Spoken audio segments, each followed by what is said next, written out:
Arrow up, arrow down, huh?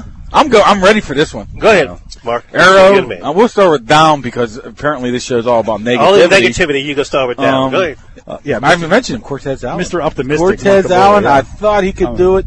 I thought he could turn around this camp, and I haven't seen anything that shows me that he's not going to be just as bad as he was last year through these first couple of weeks. Arrow down, Cortez Allen. Arrow up, I'm going Darius Hayward-Bay. Every time I see this guy, I mean, he's the number 4 guy, possibly number 5 guy, and he's making play after play after play. He got the speed. He actually catches the ball now. So I think Darius Hayward-Bay had probably one of the top 3 or 4 or 5 camps here out of anybody here. And Kenny Laird looks at me like I'm a Martian. Hayward-Bay up, Cortez Allen down. Chris? I mean, Hayward-Bay transformation is pretty remarkable. You know, a guy being a top 10 draft pick to become a role player like he has and to do it well. I'll give him that. You know, he's finally in the same offense for 2 straight years. Never happened in his career.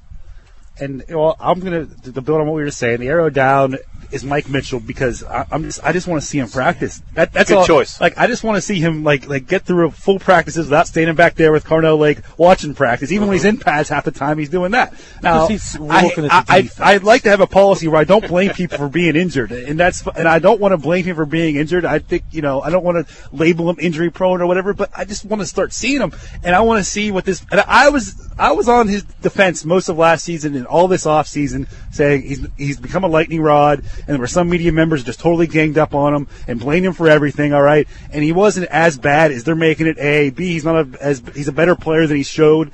B, but I want to start seeing it. I'm sick of not seeing it, seeing him standing back there at Cornell Lake watching practice. So that's my arrow down. My arrow up, I hadn't thought of yet. So straight to the negativity. I'll just wing it here, and the arrow go with Brad Wing. If I do that, Jordan Berry had a great practice yesterday punting, actually. But I don't want to. I know. I would, trump last week's Kenzel Doe thing.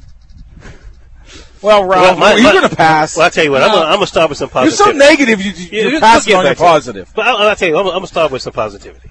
I think Kelvin Beachum standing up, throwing some punches, and say, hey, look, I'm going to prove to you that I belong to be the starting left outside offensive tackle for the Steelers. I'm going to be one of the best in the league.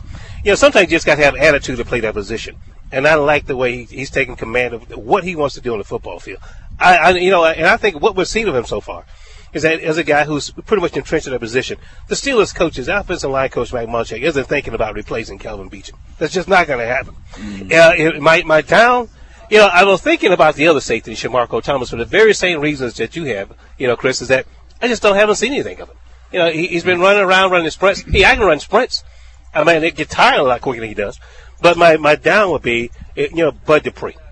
Because I think so far, all Dupree has shown the most aggressive that we've seen so far is that fight we talked about yesterday. He's going to have to be a little more aggressive and be more of a pass rusher. You thought about your? I'm going to give it to David DeCastro. David DeCastro. He's a guy that's just trending up. I really think you could see a Pro Bowl season out of him. He's pretty much. I think he's been in every single practice. He's out there a lot. Even during the game. Now he's still quote unquote young. Probably next year is when he crosses that threshold into the veterans where he gets the days off under Mike Tomlin's whatever his system is with his formula for giving guys days off. He's still young enough where he's out there durably, not getting hurt. Shows leadership. I think certainly Era's pointing up for him. And that right. What is that? All right, and that's our show for this week. Unless we got to go. Up against the Steelers and the Packers on Sunday at Heinz Field, 1:00 game. Our final outdoor show of this year, I think. We'll be back next Thursday in the studio to talk about that preseason game and the rest of and training camp.